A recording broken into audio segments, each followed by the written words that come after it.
The Uber driver's unforgettable sermon. Hey, EpicPit crew. We've all seen them. The people holding signs on the street corner, asking for help. And if you're like me, you often feel that same conflict, a pang of sympathy mixed with a feeling of helplessness. What can you really do? A sign I'll never forget. But one hot afternoon, stuck at a red light, I saw a sign that was different. It wasn't just asking for money. It was a confession of total, heartbreaking self-worth. And what happened next?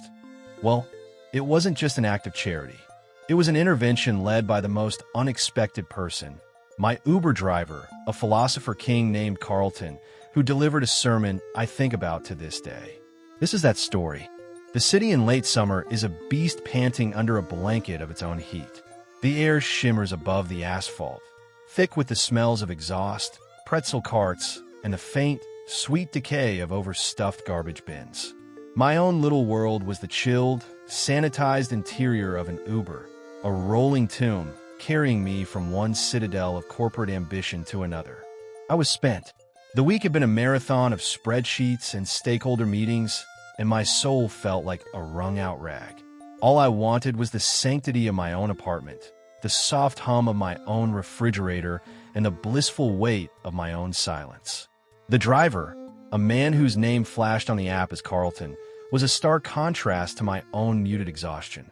He was a large man, his arms thick and strong, and he filled the driver's seat not just with his physique, but with an immense, palpable presence. The car carried his scent, a comforting blend of sandalwood, clean cotton, and something spiced like nutmeg. For the first 10 minutes of the ride, he had been my personal podcast, a one-man show titled The Wisdom of Carlton. His voice, a rich, melodic baritone, was layered with a thick Jamaican patois that made even his complaints sound like poetry.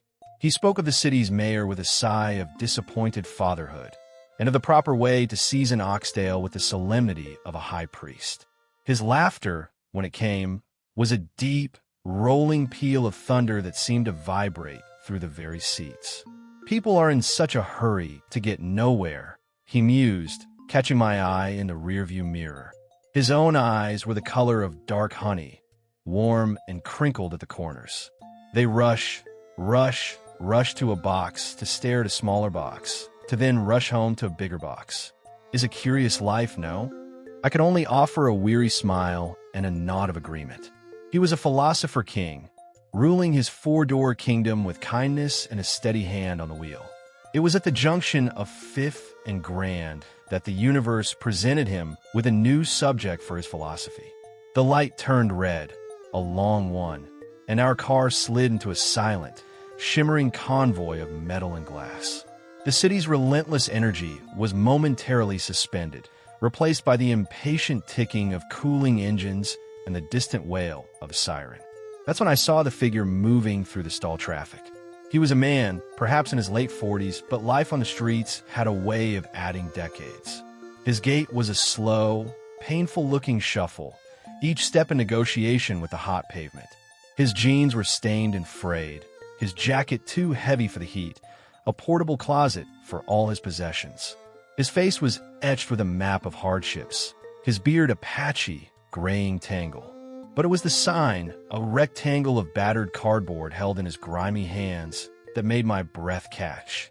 The words were scrawled in black marker, the letters slanting and desperate.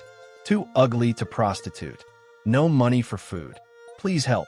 The blunt, self-flagellating honesty of it was a physical blow. This wasn't just a plea for spare change. It was a scream of profound self-erasure. He wasn't just poor. He believed he was beyond the most basic, transactional forms of human connection. He had priced his own worth and found it to be less than zero. A hot flush of helpless pity washed over me. My hand went instinctively to my purse, but I knew it was useless. I was a citizen of the digital age. My money was invisible, stored in the cloud. I carried plastic and promises, nothing of tangible comfort. Then I remember my lunch. It was sitting at the bottom of my tote bag, wrapped in simple wax paper. A turkey and Swiss sandwich on sourdough, a crisp gala apple, and a small bag of salt and vinegar chips. I had packed it that morning with a sense of duty, not desire. Now it felt like a treasure. It was real, It was sustenance.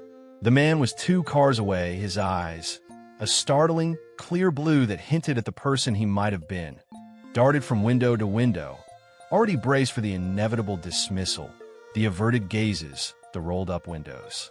"Carlton," I said, my voice tight with urgency. He turned his head slightly, his expression open. I leaned forward, holding out the wax paper packet and the apple. "When he gets to us, could you please give this to him?" Carlton took the offering from my hands. He didn't just take it. He accepted it, his large, capable fingers cradling the simple meal with a surprising reverence. He looked from the food to my face, and his expression softened into something profound and understanding. "A good heart you have," he said, his voice low and sincere. "A very good heart. It is easy to give money. It is harder to give what is yours." He placed my lunch carefully on the passenger seat, a knight preparing his offering. He pressed the window button, and the glass slid down with a quiet hum, breaking our cool seal and letting the city's hot, noisy breath rush in. The man arrived at our car. Up close, the wear and tear was even more evident. The lines on his face were canyons of dirt and exhaustion. He smelled of sweat, concrete, and despair. He saw Carlton, then his eyes flickered to me in the back seat, and then dropped to the ground, his shoulders hunching as if expecting a blow. What happened next was not charity. It was an absolution. Carlton didn't just hand him the food. He leaned his broad frame out the window, filling the man's entire field of vision. His voice, when he spoke, had dropped its conversational tone. It was now the voice of a prophet, a pastor, a father. The Jamaican rhythm of his words became more pronounced, each syllable a deliberate, weighty stone placed on the foundation of a last. "My young broda," Carlton began, and the term of kinship made the man's head jerk up in shock. "Look at me," Carlton commanded, gently but firmly. The man's blue eyes, clouded with confusion, met his. "You are not ugly." He said it not as an opinion, but as a fact, a fundamental truth the man had simply forgotten. "You are beautiful." The homeless man blinked, his cardboard sign trembling slightly in his grip. The cynical, self-deprecating armor he had worn as a shield was being dismantled, piece by piece, by the sheer, unassailable conviction in Carlton's voice. "You remind me of my son," Carlton continued, and now his voice swelled with a pride so fierce it was almost tangible. "He is a fine boy, very handsome." He paused, a flicker of a smile on his lips.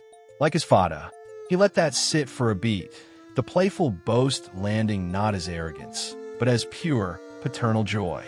"Let me tell you," Carlton went on, his gesture encompassing the whole of human desire. "The girls and the gays, they love my boy."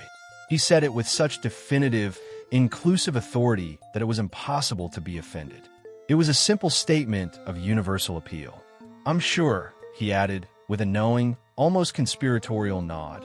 "His balls are always empty." In the back seat, I clapped a hand over my mouth, my entire body shaking with the effort to suppress a gasp of shocked laughter. The vulgarity was so unexpected, so brilliantly out of place, yet delivered with such earnest, paternal concern that it completely short-circuited any sense of propriety. It was the raw, unfiltered truth of a man who believed in the abundance of life in all its forms. Carlton's face grew serious again. He leaned even closer, his voice dropping to a near whisper that was somehow more powerful than a shout.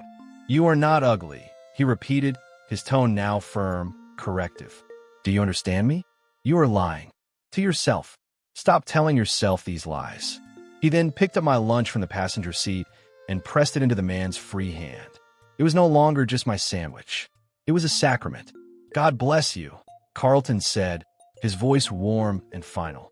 "Goodbye now." It was a perfect, dramatic, life-altering curtain line. And the universe, in its infinite comedic timing, chose that exact moment to interrupt. Honk! The light had turned a vibrant, unequivocal green. The driver behind us, a slave to the clock, offered a brief, impatient tap of the horn. The spell shattered. Carlton's head snapped toward the windshield. The world is moving again," he announced, his voice shifting back to its practical, driving tone in an instant. He threw a brilliant, final smile at the stunned homeless man, raised his hand in a gesture that was both a wave and a benediction, and his window purred shut, sealing us back into our silent, air-conditioned world. As we pulled away, I scrambled onto my knees, pressing my face against the rear window. The man was still standing there, a statue of bewilderment in the center of the busy crosswalk. Cars were easing around him, their drivers casting annoyed glances. He wasn't looking at the food in his hands. He was staring, utterly transfixed, at the back of our departing Uber, his mouth slightly agape, his infamous sign hanging forgotten at his side. I collapsed back into the leather seat, a wave of laughter finally breaking free from my chest. It was a laughter of pure, unadulterated release, of pity, of joy, of absurdity, of wonder. Carlton met my gaze in the rearview mirror.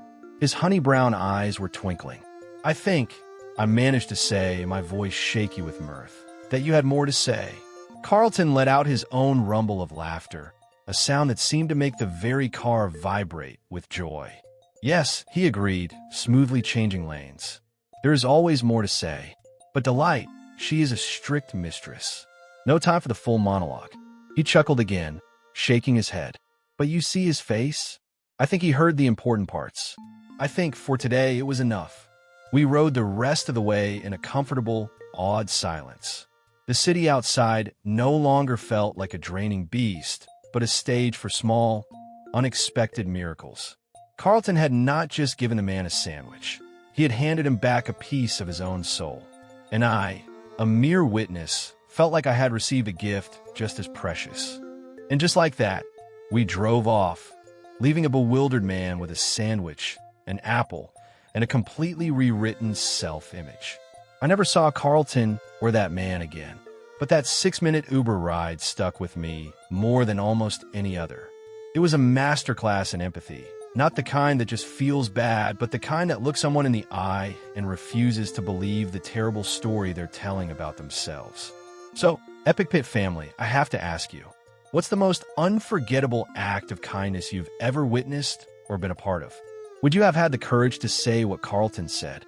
Let's fill these comments with some positivity and some of your own amazing stories.